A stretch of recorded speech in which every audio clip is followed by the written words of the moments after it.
So what's up mga boss, yan, test fire tayo. Ito yung in-upgrade natin na ENC 645 Daniel Defense na PDW, no? So napaka-compact, no? Napakagaan, no? Ayan, no? So yan, test fire natin. Actually na-flight check na natin to. Ayan.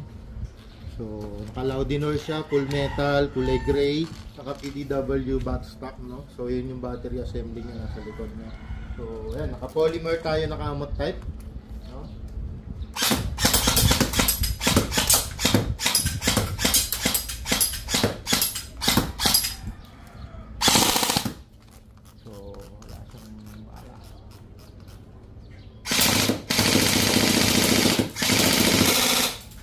Yun, CQB to, no? So yun, may napakaganda, compact, no? So yung range nito okay din, 420 to 430 fps setup na to, naka-tune na to. So yun, maraming salamat mga boss.